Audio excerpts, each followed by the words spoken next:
This is the new gear.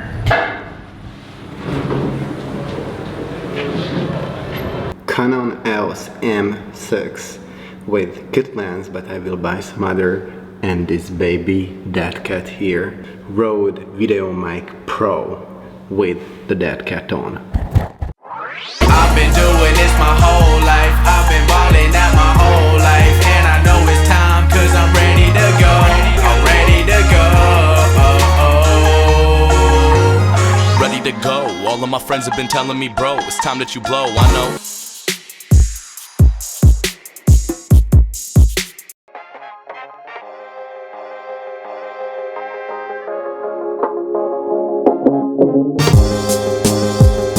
Let's go over the three parts of the equipment that you need for vlogging, which is camera, audio, and accessories. First thing is the camera. The camera is very important because your choice decides what you can use with it.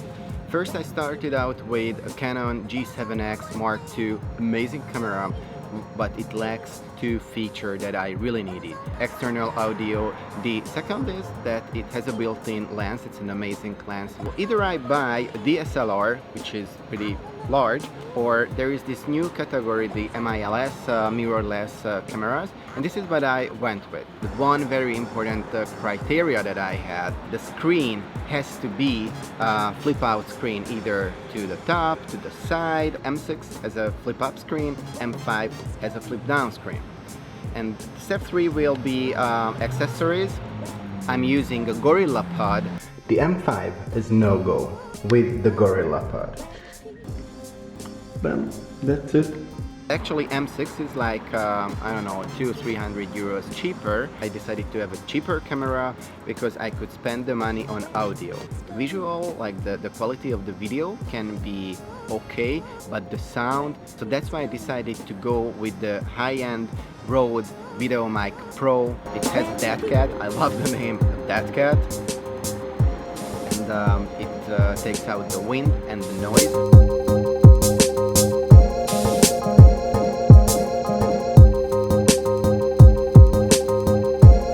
Favorite part?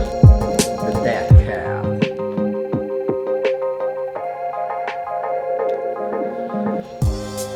It looks and feels weird. Dead cat is on. And the first thing that you really can see it? Where the peaks go. Where the peaks go.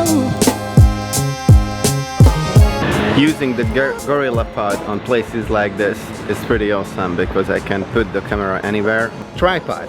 The tripod is very important. I want to use a GorillaPod and I'm using that. I have like one of the smallest one, but it's very fragile. It's hard to set it up. Now I'm talking with the built-in mic. I think the difference is crazy. Back to the Rode VideoMic Pro. This is the sound to have. There is not much to think about. You really should have the best possible sound. Child group, maybe elementary kids are passing by. Let's check my sound, how it sounds when they're passing by, as you can see, and they are making a lot of noise. All gone, sound clear, scene. So, accessories. I don't know why Canon and all the other manufacturers like Sony, Nikon, Fuji, Philips, they don't make a side-out flip-out screen. They only make it for the DSLR. Why that is important? Because then you have the flash bracket and you can put the mic on the flash bracket. With the EOS M6 though, since the screen is flipping up, you cannot put your mic on the top because A, it would block the screen, B, actually the screen cannot flip out because there is the back of the mic. What you need is either an extension, so put the mic higher, which is like impossible to find, and still you would most likely block out like 1/3 or 1/4 of the screen. So then the other thing is something called a flash bracket. I solved the bracket issue. I bought this thing for 190 forint, which is like 50 cents or so, and that just works. So sometimes the old is better.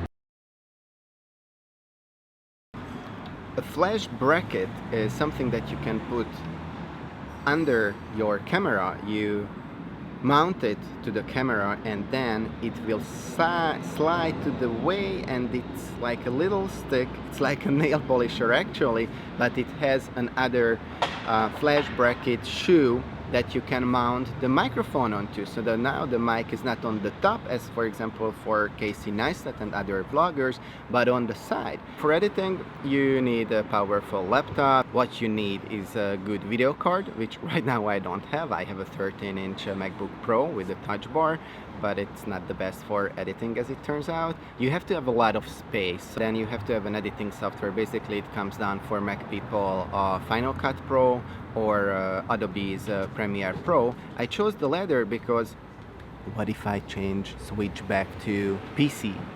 So I use that, and also it has a cool addition to Adobe After Effects to do some effects with it. Everything just made sense. So choosing the camera, the audio with it, and the accessories, I just had to put the puzzle together. It was a pain in the ass, so I'm sharing the videos that helped me. For right now, I think I'm way more prepared than where my blog is, and I hope this more technical part will help you.